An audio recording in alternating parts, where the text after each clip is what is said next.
Okay, it says it's already recording, brother. All right, everybody, want to welcome you to this week's Matrix discussion group call. I just had to jump over and mute the board out because I want to get through the material that I've got in front of me here to go through this evening. And then at the end, we'll open up for some Q&A because I'm sure there'll be questions about something. Now, along the way, while I'm covering this, I cannot recommend any higher suggestion than you get a piece of paper and a pen and take some notes. Otherwise, you're probably going to find yourself wanting to come back and listen to this a second time and review things because you had questions. Oh, was this covered? Was that covered? You know what I mean? So take notes, and at the same time, if there's something that I cover that you've got a question on, take a note on that also, and that way you can ask me that question at the end. That way you don't forget it. I'll just say that, in the beginning of my research, and I'm going to say something here as well that I have not heard anybody else say that has done any of this stuff, okay? And I'll get to that in a minute. But in the beginning of my research, what I was really looking for is I was trying to find the nexus between us and the state. Things aren't the way that they used to be. Things aren't really laid out the way they're laid out in the law of nations, for instance. It's not just a matter of, okay, you're born on the farm, so now you're under the authority of the rancher that owns the farm. Because they've changed things around. They've changed the courts around as well that way. The courts are run administratively now. Everything's being done administratively. And so I knew they had to have created some link really between the man or woman and the state. And we have to realize also at the same time that the only thing you have authority over, like I've said before, is your children. You don't have authority over the neighbor's kids. You can't go next door and tell them what time to go to bed. I mean, why? Well, obviously you didn't create them. They're not your kids. You know what I mean? And so, I kind of kept that in the back of my mind also while I was researching these things. And the real purpose behind it, I was going to say that, something I've never heard anybody else bring up. And it all depends on where you stand spiritually. I am not a religious person. Religions are man-made, and they're created to control. They're just another control mechanism. They're part of the fear and guilt control matrix, okay? It's more of man's rules, instead of the codes and regulations that are in the United States Code or in your state code. Now they've got their own codes and regulations that they have listed in the scripture. And so what really happens, when we move on to the next realm, I think a couple of things are very important. Number one, we don't know what's going to happen when we go there. Hey, for all we know, nothing. Well, we'll just forget this whole thing. It'll be like nothing ever occurred. Who knows? But suppose that you're wrong. Well, if you're wrong, then yeah, there might be a couple things that you need to be ready for. And I think in the next realm, whatever power that we have in the next realm is going to be dependent on the power that we've perfected here. If we have left ourselves powerless and at the mercy of other men here, we will probably be powerless and at the mercy of other entities in the next realm as well. But if and when that time should ever arise, that you have to stand in front of the Creator and answer for what you did, or your status even in the next realm, say, may depend on what you did here and what you allowed here. Did we come to a point in our life where we realized that we were virtually, and I mean that perfectly that way, virtual, not real, but virtually owned and controlled by another entity? And did we just say, okay, whatever, that's just the way it is and go on about our life? Or did we decide, no, we were put here by a higher power for a higher purpose than to serve other men.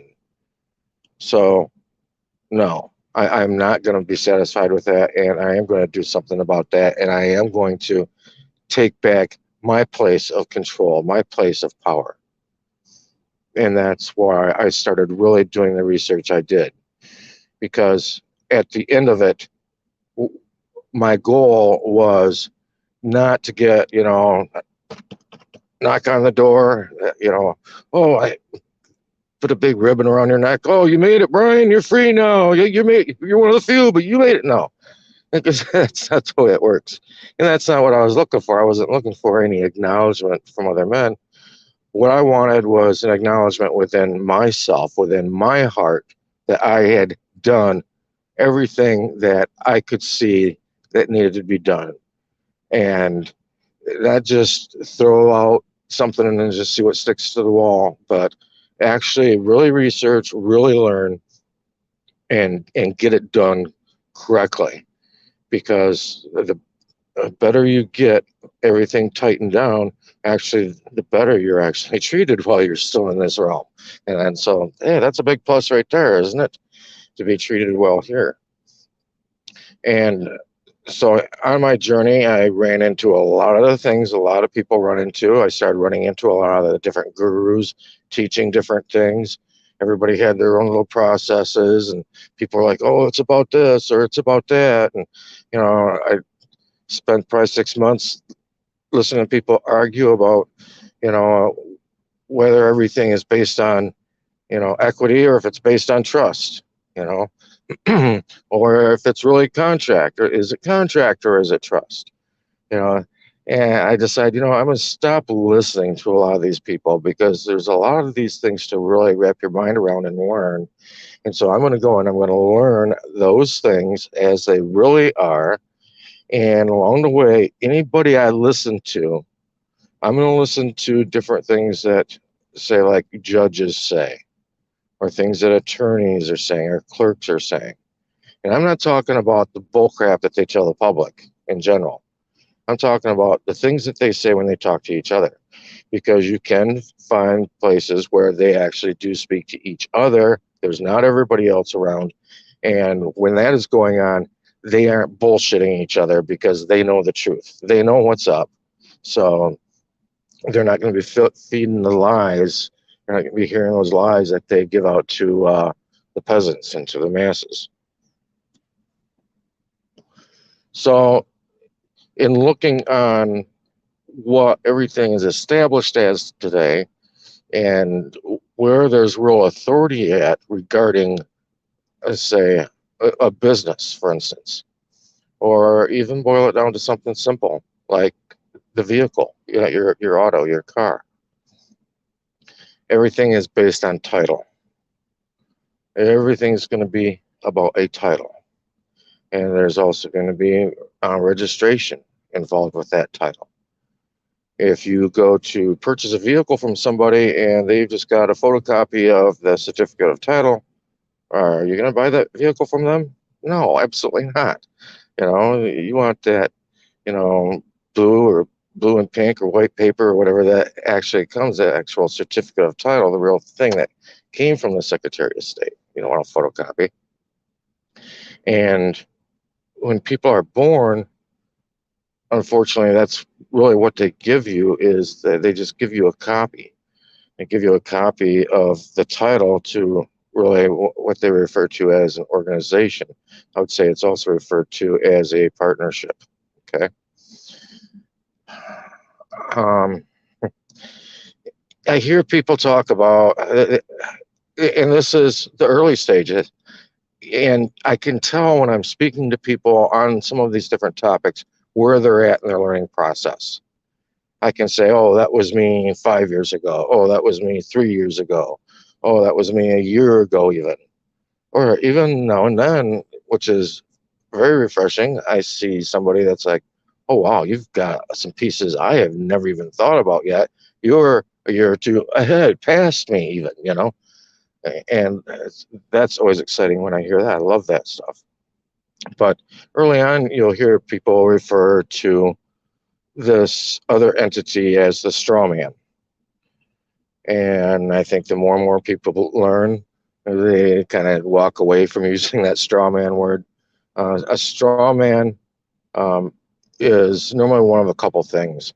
A straw man, for instance, in commerce, it can be a silent buyer or a third party purchaser. Okay. Um, in arguments, the straw man argument is when two people are arguing over a situation and one of the people bring up something really not quite related to the argument and decide to start attacking that instead and defeating that and lead the other party away from the actual argument, what it really was about. And it's called the straw man argument. Okay. And I really don't like using the word straw man because at the same time, if you're speaking to any official or a judge or anybody like that, and you use that term straw man, and boom, you're throwing up a red flag that that you aren't too far ahead in your studies. You saw a couple articles posted on the internet, and you're running with it. Same thing as when people are filing, for instance, an affidavit of truth. Now, right there is a huge red flag that evidently this individual does not know what they are even doing. Because if they would know what they're actually doing, they would know that by definition alone, an affidavit is truth. When you look at things, you have to think of also like as opposed to what. So when you hear affidavit of truth, it's like, okay, as opposed to what? An affidavit of lies? I mean, that just makes no sense. An affidavit in itself is the truth of an action that occurred that you have firsthand knowledge of. That's the basis of what your affidavit is. And so in looking at these things and looking that everything's really based on title and they titled an entity when you're born, I hear people say, oh, I've got my birth certificate. No, you don't. You've got a birth certificate to actually what they refer to as the organization. You have the registration of an organization that they created. That's what that is. And it's very easy to point out. If you were to take your certificate of live birth, your certificate of live birth is what you're going to want, and it looks very, very similar to that certificate of title that you have in the glove box. They look virtually identical, just the information on them is different. But there's another huge difference that kind of sticks out that most people don't catch on when you look at both of those certificates. The certificate of title in the glove box is going to tell you, like, for instance, one of them I have says it's for a 2007 police interceptor, Crown Victoria. Okay. Well, you look on the certificate of live birth, and I will see that there was a male born that weighed 7 pounds 8 ounces on such and such a day with I don't know, blue eyes, whatever they're going to put on it. But that's the only information that's there. They used to use the term boy or girl a number of years ago, and they switched that to male and female. And male and female are scientific terms. They don't specify anything. Whereas boy and girl that did specify something. What did it specify? A living being. But when you say male or female, it could be what? A goat, a dog, a horse. Horses have birth certificates. Go online, you can look them up. They look pretty similar too. And it'll tell you on there that it's a horse and what kind of horse it's for. But on the certificate of live birth that they use for people, it does not give the species. It doesn't give the type of, I hate to say, animal that it is. Because in reality, that's the way they really look at people. They look at people as animals. If you go into some of the laws regarding medicine, you'll see the statement in there humans and other animals. So they see you essentially the same.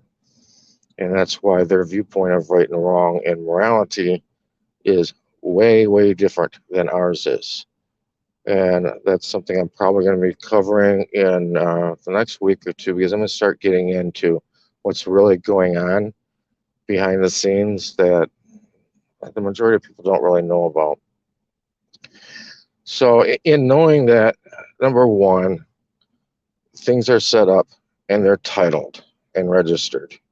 Well, I wanted the registration, I want the title to that organization they created when I was born.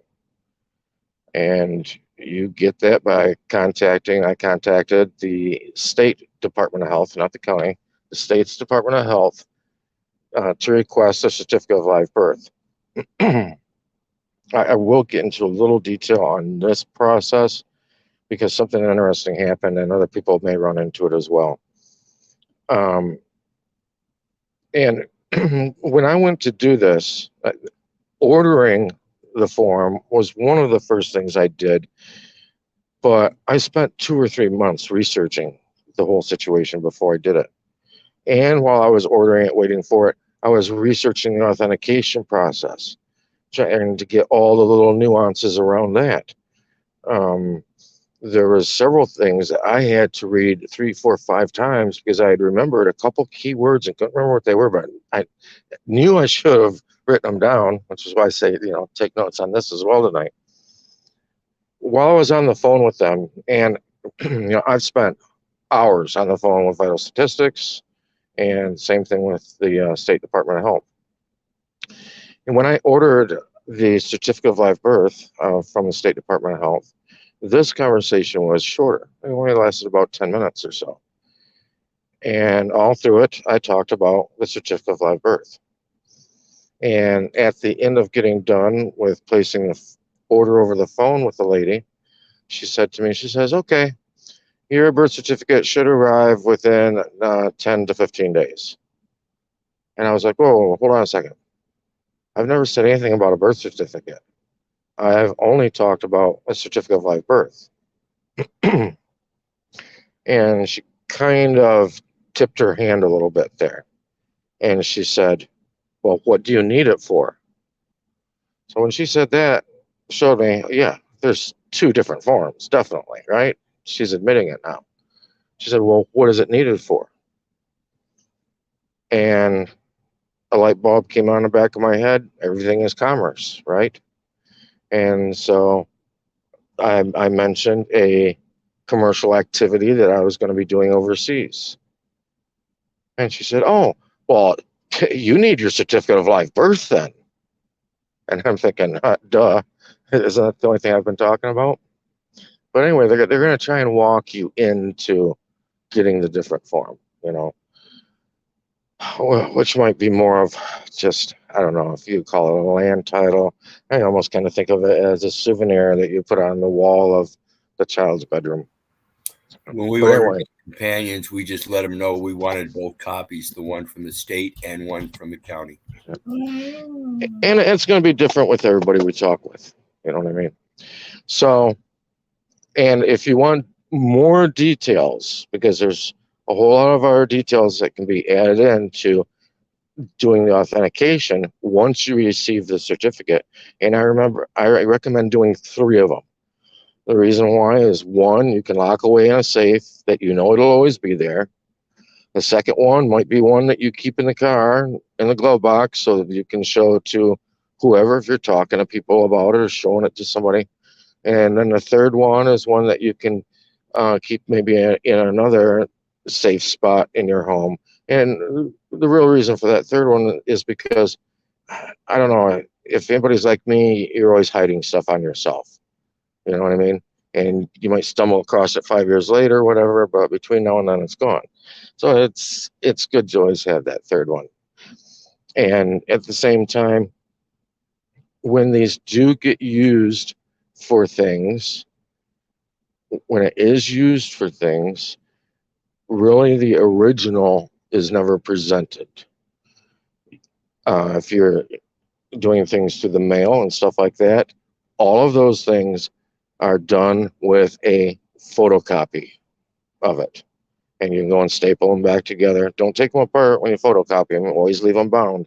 But just photocopy them and take the 3 or 4 copies, staple them back together, and you can use that to send to whoever that you're needing to send things to.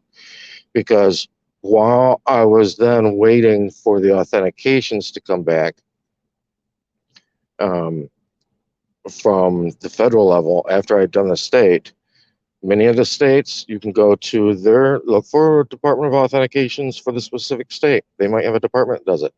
The feds have one.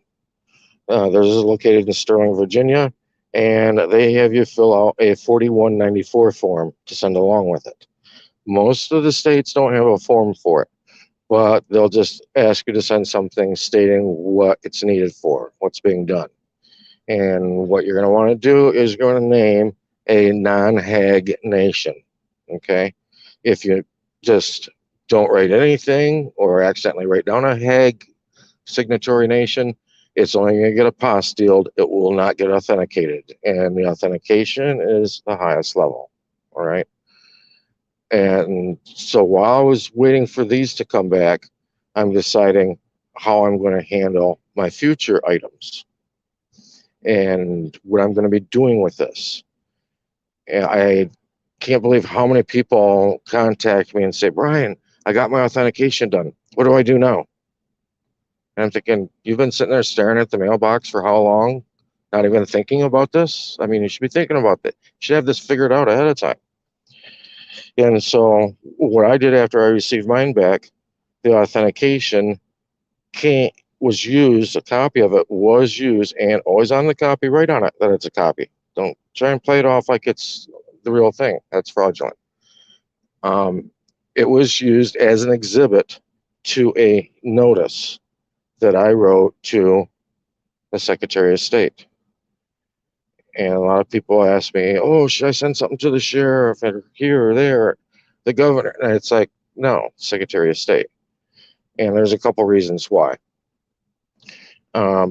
One of the purposes a lot of people do the passport notice or the passport process is because that goes through the Secretary of State. That means all your information is getting put at the top of the line, all right? And that is where all of your information gets disseminated down from. If you just send something to your local sheriff in your county, okay, might be okay. I don't know. He might not even know what it is. Even still, you go over to the next county and something happens, well, that police department has no clue about anything you did with the other county. They don't communicate with each other. But you know who both counties do get communications with? They get communications from the Secretary of State. And whenever your information gets punched into the system, guess whose information that's been put in there they're going to be seeing? They're going to be seeing stuff that comes in from the top. All right. And the other reason for it, I said there's 2 reasons, is because while studying all these different things and like reading United States Code, for instance, within the United States Code, you constantly see phrases such as according to the secretary or as the secretary allows or pursuant to the secretary. It's like, wow, everything is about the secretary. You know, like I've said, the secret of Aries, a god of war. It's all war. This is all conflict for them. So you send it to their secretary. And I did it myself for all 3 secretaries. 1, Secretary of State at the federal level, and that's the Department of State. Number 2, it went to the Secretary of State for my state of nativity, the state where I was born.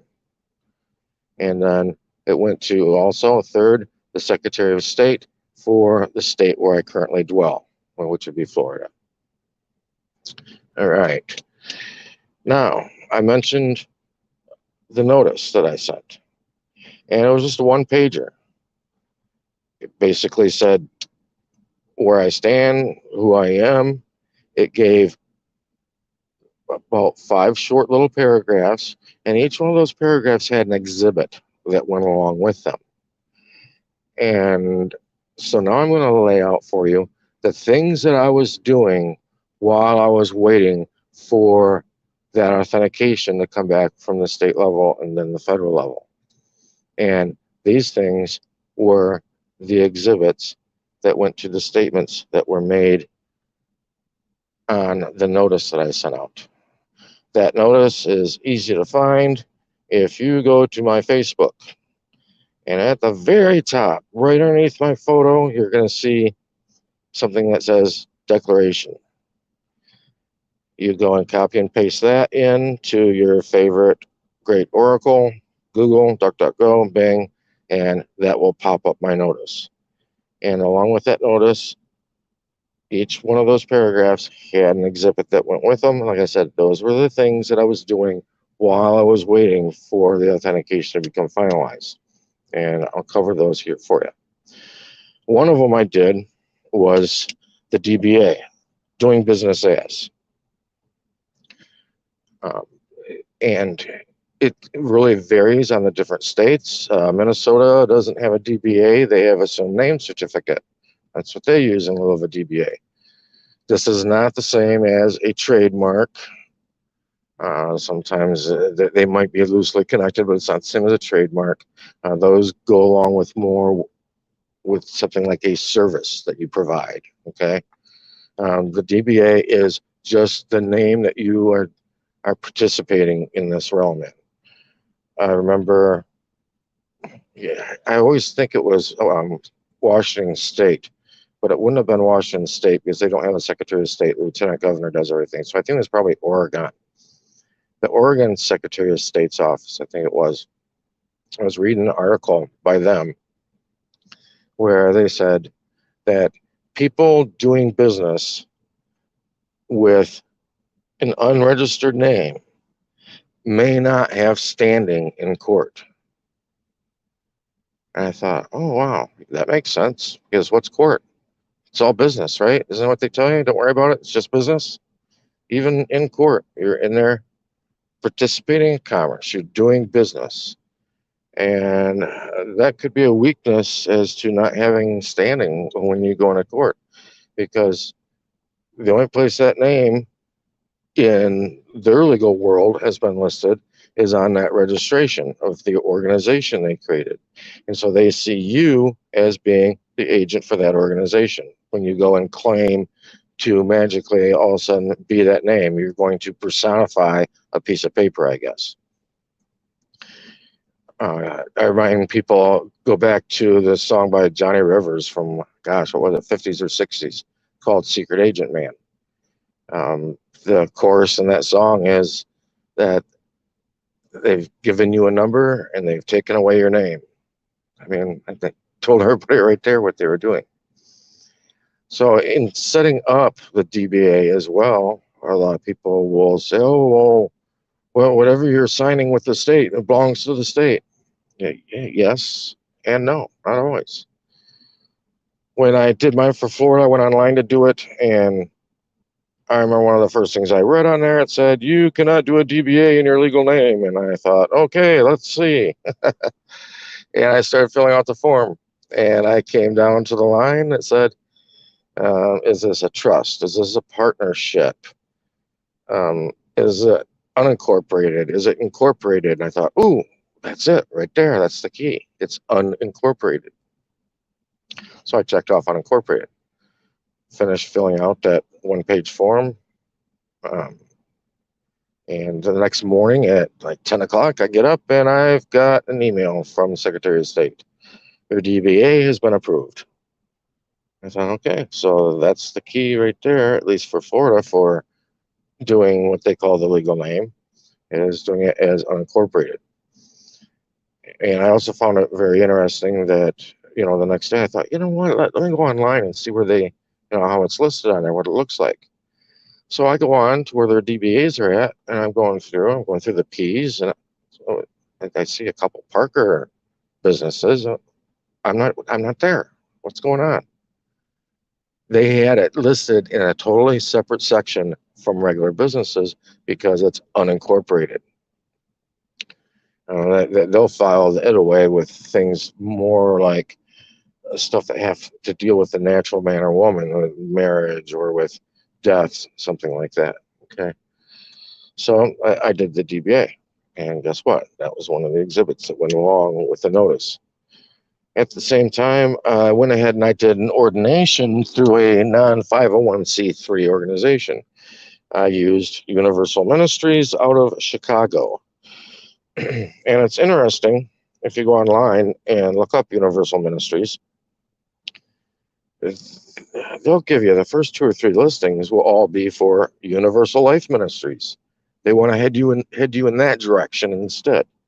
Well, Universal Life Ministries is a 501c3 organization, which means it is created under the IRS. Whenever something's under the IRS, then guess who can shut it down? That's right, the IRS can. So I went ahead and did the ordination. And this goes back a little bit to the spiritual reason I mentioned in the beginning as well. Because if you go to the First Amendment of the U.S. Constitution, it states in there that Congress shall make no law respecting an establishment of religion. And you have to realize these people were lawyers. So it's not going to mean the same thing as we think it does. It's all done in lawyer speak. And when the founders talked about, for instance, religion, they referred to piety, meaning basically living a clean life. All right. And something that's established is something that has made a decision. All right. And it's interesting, it's the very first sentence of the First Amendment. Because guess what? If you're not something that has established yourself or made a decision as to who and what you follow, and you aren't claiming a religious life, or rather a life of piety, a life of cleanliness, meaning you're not a drug abuser, you're not molesting kids. I mean, come on. You're not living a filthy life like that. Well, guess what? If you haven't made that decision, all those other amendments after that first sentence, they're for those people. They're not for you. Because evidently, if you're not living a clean life, we're going to have to set some more rules for you and some more things for you. And make you feel like maybe these are even protections when they're really not. Because if you're that type of individual, you don't need all those extra things. That means that stuff means nothing to you. Now go back to, I believe it was Pope Innocent, I think it was the third Pope, that made the statement that the spiritual man shall be judged by no man. And how true is that? I remember when I read that, I stopped and thought about it. My girlfriend, TV on all day long, and what was she watching? She's watching all these crime shows and The Hunt for Whoever, but I stopped and thought about that and those shows, and one of the things you almost never saw on any of those shows was a minister being hauled into court, or a pastor or a priest getting hauled into court, even if they had committed, well, hey, I guess they can commit crimes against kids, right? That's another story. But the only time you ever saw them really was if they had killed their wife. That was pretty much it. Other than that, you really didn't see anything from, a religious individual, if I'll put it that way. So I did the ordination. And in fact, before I even received everything else back, and before I'd sent out my notice with the exhibits, I remember I was pulled over, and I had my little ordination card was accidentally mixed up in my paperwork, right? And the officer saw it, and he says, "Oh, you're an ordained minister?" I said, "Yes, thank you." And he said, "Hold on." He ran back to his car. It was honest, the shortest stop I've ever had in my life. It could not have even been over a minute and a half long. It's like he ran back to see if I was wanted for anything. I wasn't. He came right back, gave me back my card, and was like, "Hey, you have a good day. Be careful." And I took off. And I was just like shaking my head going, "You've got to be kidding me. I've never had a stop that was that short." And on top of it, not to even be given a ticket or a citation, nothing. was like, wow. Um, that was the first interaction that I had with a law enforcement officer after I had started doing any of this stuff. And at that time, I kind of just chalked it up to, well, maybe he was busy. Maybe I got lucky. I've had over 20 interactions now. And I no longer think that it's luck because they've all been extremely, extremely similar to that. I So think after, all, if you don't mind if I interject here, I think they're all kind of familiar somewhat with the relevancy of the Lieber Code, Article 15, the very last statement where it says, responsible to one another and to God. I think they all comprehend that basic principle. And when they come across somebody that inherently they can sense themselves is actually conducting themselves in that manner, they'll go with it. yeah, absolutely. And also in the Lieber Code, you go to Article 53, and people think that Lieber Code doesn't mean anything. A lot of people don't even know what it is. I recommend go and read it. You can read through it in about 20 minutes. Okay, it was written by Sir Francis Lieber for Abraham Lincoln, and it was established in, I believe it was 1861, and it was basically the rules of warfare regarding the inhabitants whenever the army is dealing with them. And Article 53 states that if the standing army should encounter a hospital worker or clergy, they are not to be seen as a prisoner of war and are to be let go unless they want to stay and minister to the rest of the people. And so there's another good reason for, clergy kind of being somewhat of a hands-off situation. Yeah.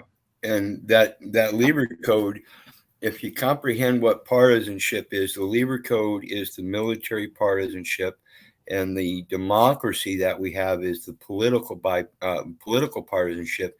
And in agreement with that military partisanship, they create the bipartisanship of the Republican and Democratic parties.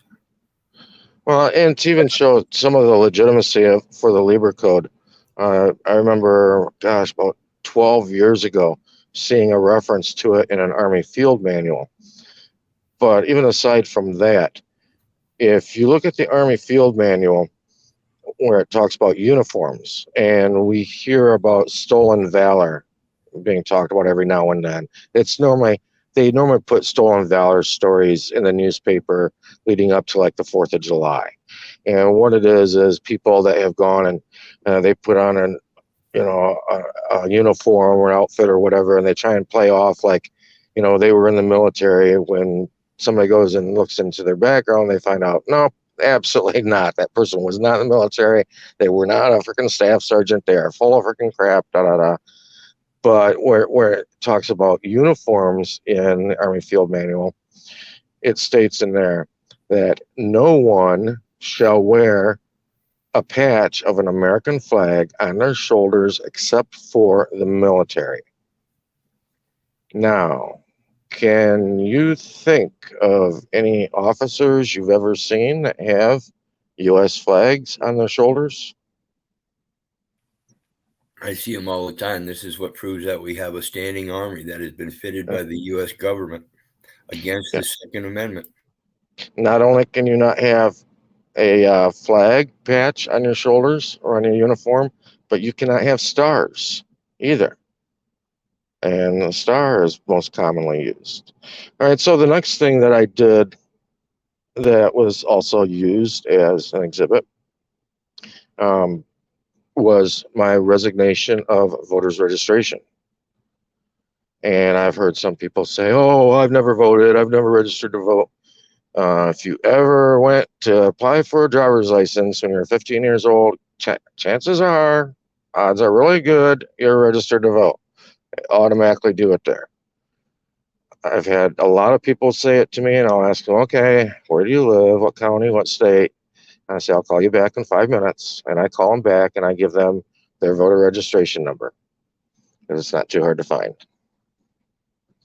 And the purpose behind really at the time of doing the resignation of voters registration was I wanted to experiment with something.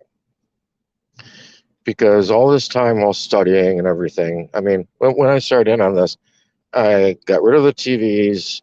I was either studying and researching this stuff, or I was at work, or I was asleep. That was it. Even if I was sitting up having a couple drinks, I was still online researching things, digging stuff up, doing searches for just basic words. Where are these kind of words used at?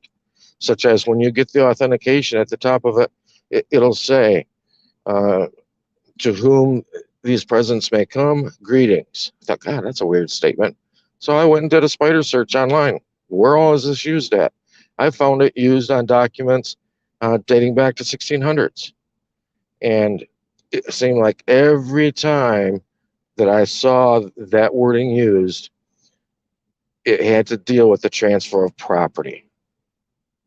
Every time it was dealing with the transfer of property, which is interesting as well, because the color paper they use is used to designate certain things as well, because that gives a heads up to their inner employees as to what a piece of paper is.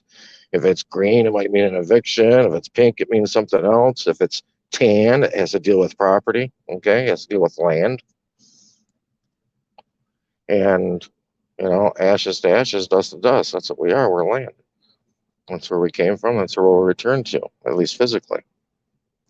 But the experiment I wanted to run was that in looking at all the different societies over the years, it seemed like, I mean, going way back, go back to the tribes of Israel. Every society was built on two pillars, the pillar of the priests and the pillar of the kings. Today, the pillar of the kings is the legislature. It's a legislative body.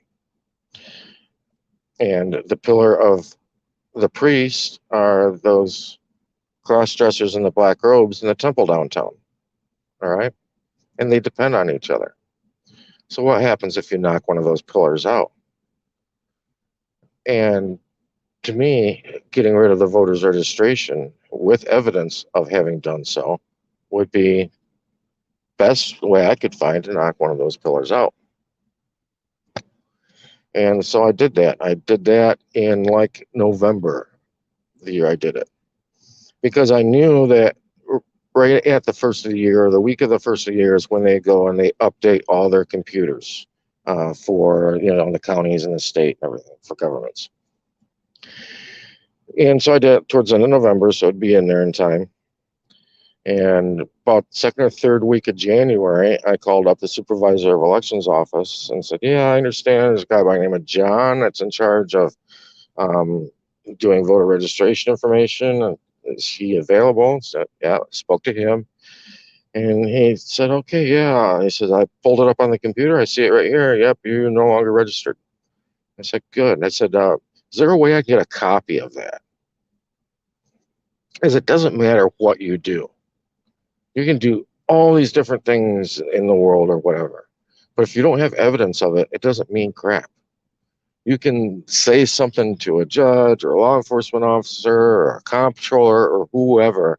They don't care, because saying things don't mean anything. People say a lot of stupid stuff all the time trying to get out of things. So you want documentation.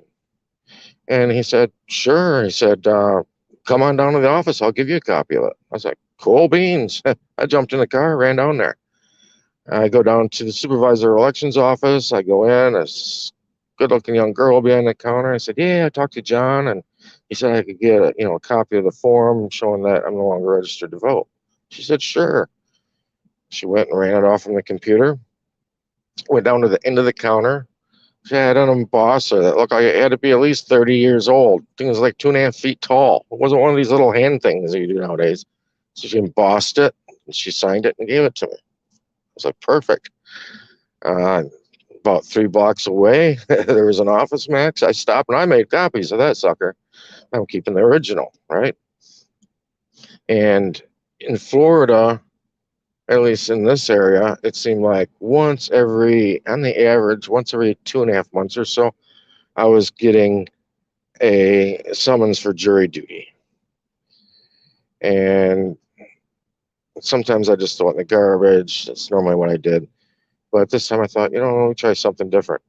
So I went and took that card that they have that you can return it, with your excuse or whatever.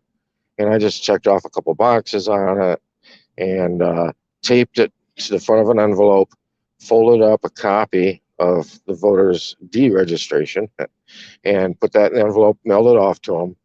And like 2 days later, I mean, that fast, I get a letter back from the courts basically saying, sorry, we won't bother you again. And guess what? They never did. Well, the courts are the pillar of the priests. Those guys in the black robes in the temple downtown. Every freaking town's got a temple. Every county's got a temple. But what I did with the pillar of the kings, the legislative body, had a direct effect on the pillar of the priests. And so I found that very interesting. And it kind of confirmed my theory to me as to who and what really runs things. I have a lot of people ask me about, for instance, actually, I was going to talk about IRS, but before I do that, I'll say, so those things I just mentioned, those were some of the exhibits I sent along with my notice.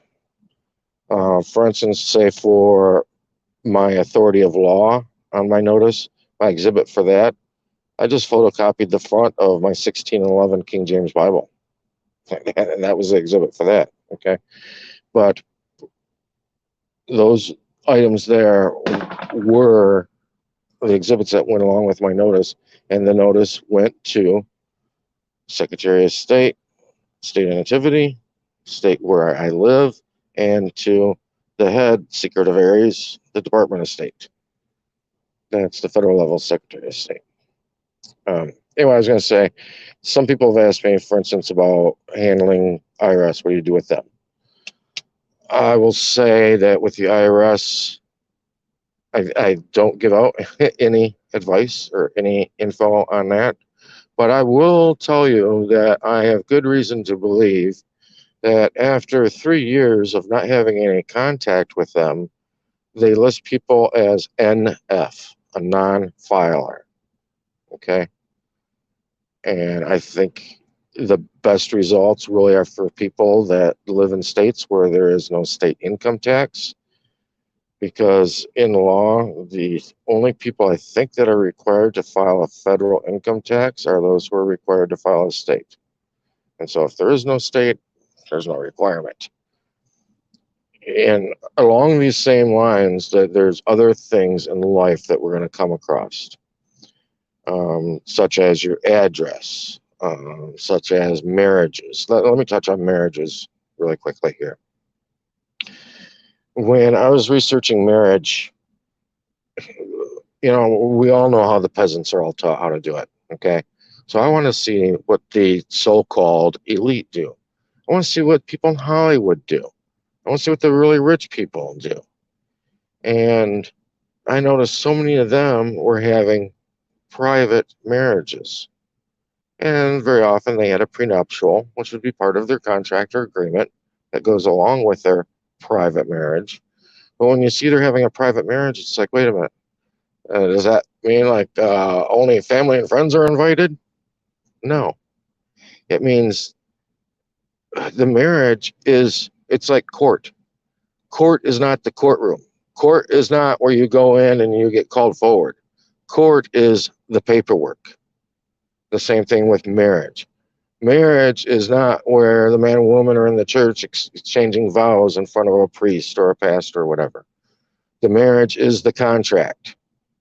And so when you hear they're having a private marriage, that means it's being done under private contract. The majority of them do it all privately. It's private agreement.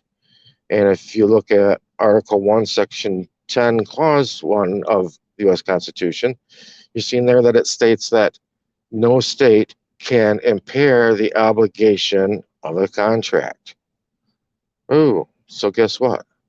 That means that the whole game has changed at maybe the point where there's a dissolution in that marriage, when it's dissolved.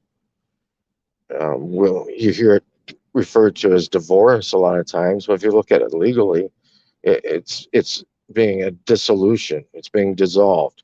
Well, what kinds of things get dissolved? Organizations get dissolved, because that's what's happening when people go and get a marriage through the state. A whole new entity, a whole new organization is being created, very similar to that organization that was created when they were born. As far as addresses go, this falls really under the same thing with the marriages. It's all about how you contract your life. It's about your private contracts. People automatically think, oh, well, you go and take the number that's on the mailbox, and also that's what I'm going to use for, my electric bill or water bill, if you have those, or that's what I'm going to use for the driver's license, if you have one of those. But people don't learn about how life is really run, how business is really run, because life is nothing but a business. That's the way the IRS even sees people. They see them as a business. Even the individual is seen as a business. It's proprietary. And what do businesses do? Do you think the head of a big business uses his home address? Even if he has a mail order business and he's running it out of his home, do you think he's using his home address for his business? No. He has what they call, for instance, sometimes it's referred to as a headquarters office. And a headquarters office won't be just a P.O. box. A P.O. box normally won't suffice. But a headquarters office will be a physical building somewhere where people receive mail for other people. And so when you go online and you see the address of a business or whatever, you go, oh, wow, they've got a physical building. This is impressive. You don't know if maybe that physical building could be handling 500 people, 500 little businesses that never even go there. And some of them, they might only just go and scan their mail and email it to them every day.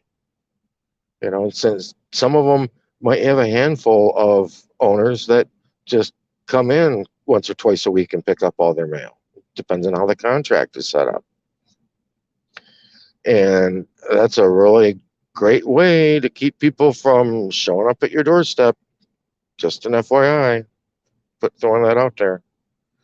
But I want to cover the basics of it this evening. And so that's what I've run through. And I want to say that these aren't just basics that I dreamed up. I spent a lot of time finding where the connections were. How does this relate to that, and what's used? How do they access that information? And all of these things fall directly in line with each other. And at the same time, I was fortunate to speak to a few people who actually go and did. One may still do it, I don't know. The others haven't done it in a few years, but basically because of the expense, because they were charging people, they were touring the country, and they would charge people as much as $5,000 for the information on doing this. And some of them, like I said, they hadn't done it in a number of years, just because people, they didn't want to spend that kind of money, and they didn't understand the necessity and the importance of doing this. So they had stopped and just went on to doing other things, real estate or whatever. But when I contacted them and brought the subject up, they got excited. Oh, wow, here's somebody that's interested in this. So the information that they might be charging upwards of $5,000 for to people, they sat down and just spilled the beans, gave me everything. This, next. That's what we did. And I'm sitting there, I'm taking copious notes. I'm keeping track of all of this. And I had actually another group. I'm not going to mention the guy's name, but it was like 3 or 4 of his minions that wanted to have just a telephone conference with me one day. I think they were trying to get me to help promote him. And so I sat on the phone with them for about 2 hours. And they did the same thing. They spilled the beans on everything that this guy is freaking charging people hundreds of dollars for. I'm writing it all down. Yep, it matches up with these other people. And when I found all the things that correlated with each other and saw a couple things maybe that I thought they were BS and they were trying to use statute stuff to stand on, I got rid of that stuff. And I just wanted the real meat. And I boiled it down to what I presented this evening. And guess what? You guys just got it for free. So I'll open up the lines. If anybody has any questions, we'll take like 3 or 4 questions maybe. And just remember, when I unmute the lines, everybody's line is going to be unmuted. So if you have any background noise or whatever and you don't want to speak, please keep yourself muted out. And do myself, yourself, and everybody else a favor and try not to step on each other when you do this. I'm going to add a variable to these items that I just mentioned, okay? Because when you notice that, this organization has been created and they see you as an agent for this organization, you are seen essentially as an office holder. I remember after the last presidential term of Barack Obama, a reporter said something to him about, oh, what are you and Michelle going to go do now? And he said, I'm going just to return to the office of private citizen. And I was like, well, yeah, there's another sign right there. It's an office you're holding, because that's what that organization is. That organization is the citizen, not you physically. That organization is. And you're the agent for it. So if you are the officer for an organization, you have a choice to make. Do you want to represent that organization, or do you not want to represent that organization? And so that's a little bit of a caveat I'll add to this. Because if you want, you can decide you don't want to represent their organization anymore, which is what I did. Now, if you want, this is not an avenue I took, but I would say that you could contact the Secretary of the State, say, I am fully aware of this organization that was created. I've been acting as the agent for this organization, and I'm looking at some other employment opportunities, and maybe we should negotiate my position here. Otherwise, I'm just going to walk away from it. Hey, go ahead, negotiate with them, see what you can get out of them. Probably nothing, I don't know. Myself, to me, this organization, it's a creation of the beast, and I don't want anything to do with it. Why did I say in the beginning that I headed on this path? Is because I wanted to clarify spiritually that I had done what I needed to do to make sure that, guess what? It was hands off as far as this realm goes. I'm in it, but not of it. I wanted to remove that of part. And so I sent a 1-page resignation as agent for the organization. And whenever I refer to the organization, never call it straw man or anything. I only refer to it by its registration number on the certificate of live birth, which is normally in the upper right hand corner. That's the only thing I identify it by. And I gave them maybe about 4 reasons as to why I was resigning, quitting, refusing, you name it, to be the agent for their organization, such as lack of full disclosure on their part, a lack of regular communication from them on their part, a lack of benefit to me. I no longer see it as being advantageous. Okay. And I sent those to the secretaries of state as well, because they created the organization, and to them, I send my notice of quitting their organization. And I let them know that if they felt this organization needed an agent, that I recommended that they find a new agent forthwith. But anyway, so hopefully that's giving people a minute to go ahead, make sure they're going to be muted out or whatever, and try and step in respectfully and just let us know two things. Give us some sort of a name and where you hail from, Alaska, Timbuktu, wherever, just to give people some kind of frame of reference as to who we're speaking with. So I will get everybody unmuted. Okay, so everybody's lines are unmuted now. So go ahead and mute yourself out if you don't want any background noise coming through, because trust me, we can hear everything. Brian, Yes, who's this? this is I'm listed as Set Leo. I'm out of Maryland. Oh, okay. Yeah, I see you on the board. How you doing? I'm good. How are you? Good. First of all, I want to thank you for the information. It's really great. The second thing is, I actually went through a process. I'm still learning, and I ran into you, and I initially started off with Anna Von Reitz. I'm sure you've heard of Anna Von Reitz. Oh yeah. Yeah, and so I went through. She's the woman that when I asked her, where did you get this information or that information, or can you show me any resource material? She said, I don't know. She said, I just copy and paste. All right, so this is where's leading me because she has thousands and thousands and thousands of articles. Okay. And so, and I'm not bashing her. It was a great start. So I got all my paperwork done.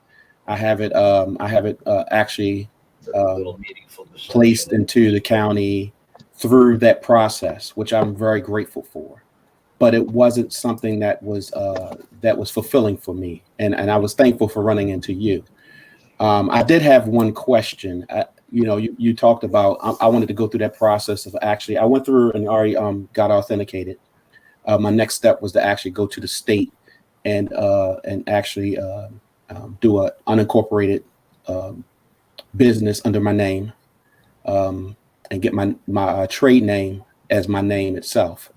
The one thing that I heard you say is you didn't do an EIN at all, right? So you didn't go as far as the federal. You just did it on the state level. Is that correct? Right. The only thing an EIN is a social security number for a business that's going to have employees. Okay. If you're not going to have employees, there's no reason to have an EIN. Okay. Because they do have a sole proprietorship as far as that is concerned, and I didn't understand whether people went that far.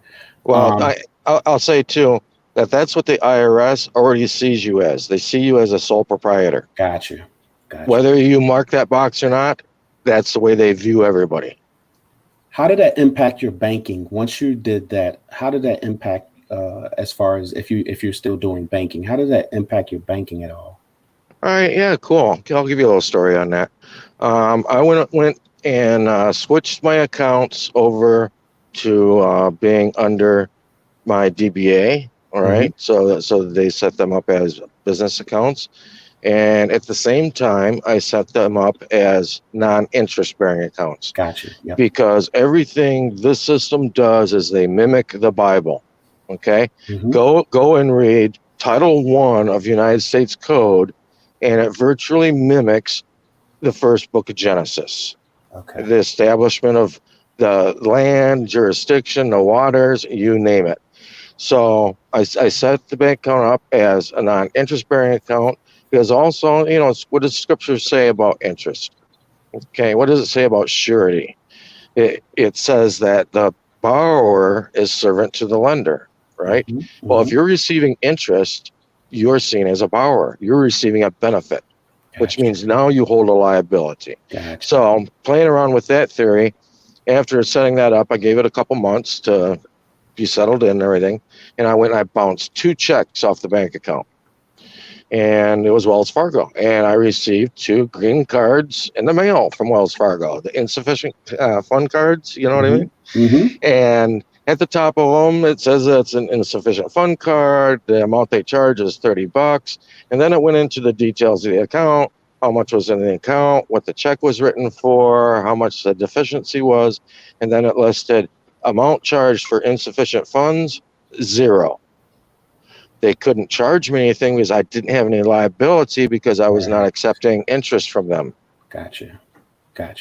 Perfect. Thank you so much. I appreciate that. The other thing too, I'm following your PMA as well. Now, how does the PMA actually play into everything that you're doing as well? Is that two total separate paths that you're going down when you're doing this? Well, the PMA is just a way of how you are establishing your business dealings, if you want to put it that way, Yeah. in your life. Can Your family can be a PMA. I recommend people's families be set up as a PMA. That's what I planned on doing as well, Brian. When I learned it from you, when I went through that process, I was like, that's the perfect right there, because I can have my my kids, my grandkids, and my wife involved in this as well. Well, here's the thing too with the PMAs is I was talking here a couple of years ago. Robert Michael and I were talking, and I said, dude, I said something dawned on me.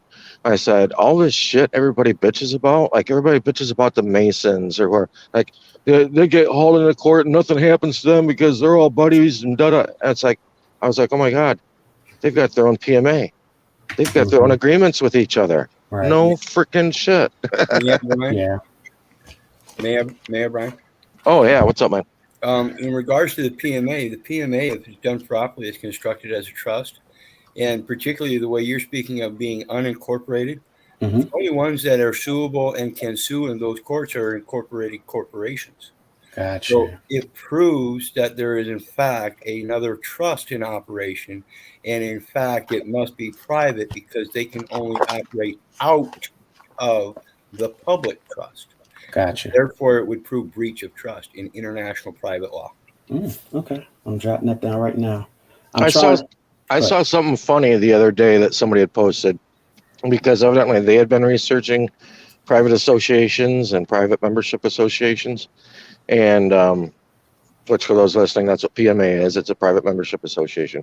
But evidently this person had been researching them, and they found this organization online that was teaching people how to do it. But one of the things they were teaching in their process, it made it look like it was part of it, but it wasn't. They were showing you how to set up a private association and an organization as a 508 charity. And it kind of would make people think it's one and the same, but it wasn't. It's like, whoa, you're leading people down a totally bad path, because now if you're setting that PMA up and you're setting it up as a 508, it's no longer a private association anymore. Now it's underneath the IRS, and it's subject to the rules of the IRS. Okay. Correct. All it takes is expression of the trust, and you express it by the IRS terms, you're screwed. You just eliminated the intent of your private trust. Okay, so and then I'm gonna go after this, but the last thing that I'm it's a slight struggle for me now is I'm actually following this path. This is my journey, and my wife and I kind of see things a little bit different. And we actually, obviously, we've been married 34 years. And so I'm concerned with the actual marriage certificate, the marriage license that we have. Is there any recommendations on how to kind of get out of that? Because even when you do a divorce is a contract as well. Isn't that correct? Yeah, absolutely. And that's why the state drags themselves in with it. It's because, and then when you want to get a divorce, well, it's not just a private contract between you and her. Now the state's in on it. So they get to have a say. And I recommend, and this is just an idea I've come up with in the past couple of months, is that if you have a partner that's willing to go ahead with you on this and get rid of the whole state agreement and just have a private contract between the two of you, which is, up until 70, 80 years ago, that's really all marriages really were. Yeah. When they initiated, and I heard that a woman's name that you brought up a little bit ago had a call that somebody, it was like 2 hours long. Somebody gave it to me like 2 weeks ago, and I could only get through the first hour of it. I just couldn't do it. But she made a statement on there that marriage licenses were created after the Civil War, and it was a way to control the household or whatever. And I'm thinking, what are you talking about? Marriage licenses for the United States of America go back to like 1662, I think.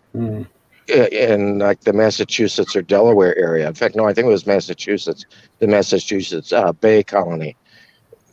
1662 was the beginning of the marriage licenses. So, but they're really initially set up for, say, like slaves.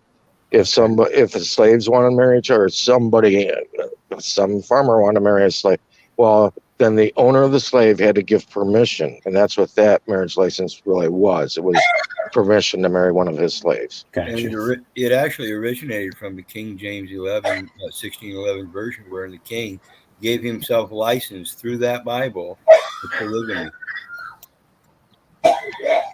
Wow.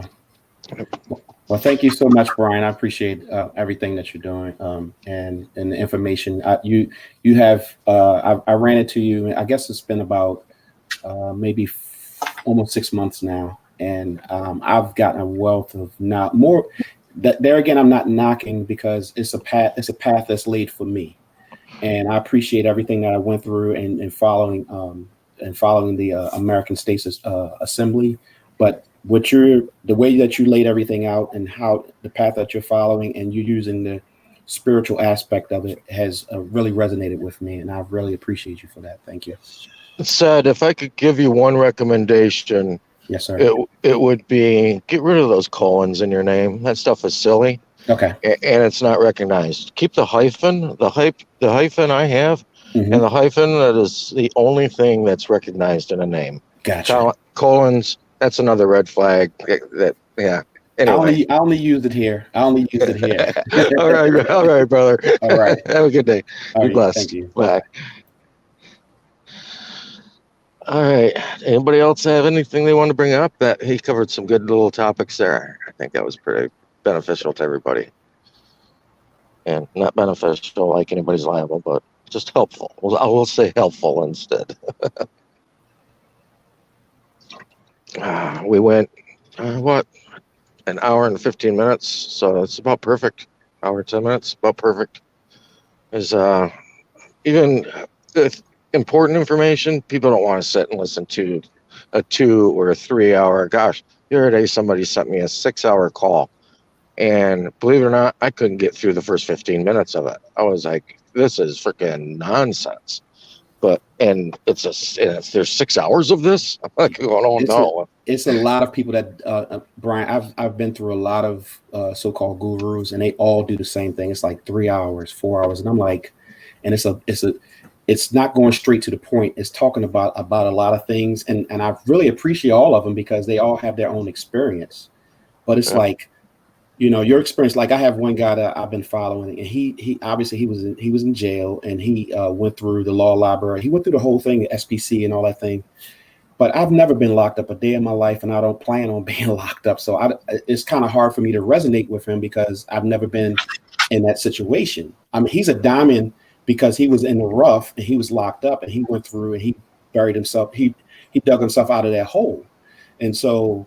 For me, I'm like, I've always been a good guy. I have great relationships with every person, every cop. I talk to them because I truly believe when you correspond with somebody, they know who you are and you build a relationship, whether it's a contract, a verbal contract relationship, they know who you are. So I when I take my grandkids to school, I talk to every cop there, police, whoever's doing traffic or whatever. And I make sure I have a conversation. That way, if they ever pull me over, they know who I am. We've had that conversation, and that's it. So it's kind of, like back to that point, I've dealt with a lot of gurus, and it's been 3 and 4 hour of these calls. And I'm like, oh my God, I could have took these 3 hours and just laser focus on one thing. It reminds me of a couple of things I want to bring up here. One, if I hadn't mentioned it earlier, to detail information on the authentication for those that haven't done it, go to call number 6 here at this platform. Call number 6, we detailed it. But as far as, like jail and police go, honest to God, you're going to catch more flies with honey than you do with vinegar. Be nice to these people. Because guess what? The ones that I know, that I personally have personal relationships with, they don't like what they're doing. They don't like it at all. They're getting mistreated way worse than you would have any idea. And at the same time, if you ever get pulled over, you can say, "Oh, hey, I don't think I've ever met you. Do you know Officer Brady? You know, oh yeah, I know Officer Brady." And all of a sudden, boom! Now you've just put each other on the same level. Now it's no longer him dominating you. You've just kind of equalized things a little bit. And in the last year, I've had two main experiences. Say, for instance, with getting pulled over, and they both turned out the same, and they were both for the same reasons: no driver's license, no insurance, no registration, or at least no evidence of any of those. Okay. And guess what? Every time I walked away. And I'll tell you what, I don't know where any of you people are from, but I know down here on Southwest Florida, those three things tied into one, that is go directly to jail, do not pass go, do not collect $200. That is a one-way ticket right there, guaranteed. And so now for that to have happened twice now for those three items within the last year, I'm like, wow. And like I said, I've had many other interactions. They're not all pullovers. I've had sit-down talks with like the comptroller for the county. Awesome conversation. And it just kind of makes a difference when they have an idea of who and what you are and where you're coming from. Otherwise, when that judge says you, he's on the bench and he's saying you, he's not saying you as EWE, you're a sheep. No, he's saying you as plural, as everybody. He sees you the same as everybody, and the way they see everybody out there is everybody is a bunch of drug molesters and pedophiles, and the only difference between you and the rest of them is some of them they've caught and the other ones they haven't caught yet. And I've heard their conversations behind closed doors, and that's the way they talk. So just a little inside info on that there. Anyway, anybody else have anything they wanted? Otherwise, it's, I guess, good time to cut it off at about an hour and 15 minutes. And we're here every Sunday night at 9 o'clock Eastern time. If anybody has any future questions that come up that want to get a hold of us and talk about it, I have people contact me privately, but I really like it when they come on the air here and do it, because it helps answer questions for other people. Other questions that they may have now, or questions that somebody that listens to the podcast a year from now might be going through things. Yeah. I find that quite true, guys, because no matter how intelligent or how accessible you think somebody else is to research and knowledge, we need your research and knowledge and experiences, because we may not have been there. Absolutely. Somebody that doesn't have children might be wanting to help out a neighbor who's going through the same issues of child custody stuff, but has no experience. So we need that experience from you guys. Yep. It's a give and take in all situations. We benefit from each other as long as we trust in each other. I yield. Yeah, I really appreciate that. Now the group we've got now, it's under 1,000, but for some reason the last 2 weeks it's been growing huge every day, like 15 or 20 requests every day. I don't know what's going on. But anyway, the original group, every time it started hitting close to 13,000, I was starting to get little warnings from Facebook and different little things were happening. And I thought, you know what? Before that group gets shut down, I'm going to archive it. That way all the original members can still go back and research stuff in that group. They can go up to the search bar at the top, use it just like you would Google to try and pull out information. And plus, the file section would still be there, because it's got probably the biggest file section of any group I've seen on Facebook. And so it'd keep that intact. Because there was a plethora of work there. And there's been a lot of people that they've never posted to the group. I never see them comment on anything. And they would contact me and be like, "Brian, just to let you know, I've been in the group for like 2 years, followed your information as far as taking care of the family and taking care of my offspring. I've followed what you were researching and what you were showing. I did those things, and guess what? It works." And that's so awesome when that happens, to have people that I didn't even know existed kind of show up and be like, "Just to let you know, I just wanted to say thank you." And that means everything, because that's what this is really all for. And that's why Keith is here too. So, like I tell people every week, because they want to know, where do I research? Where should I start learning? I tell people, you need to learn who you really are, where you're really from, and where you're really at, because you've been deceived on all three levels of those things. Starting next week, because I've talked about moving into a different direction a little bit here with these calls. And I felt this was call number 252, perfect number to do this process, to lay out what I did and just give it to everybody for free.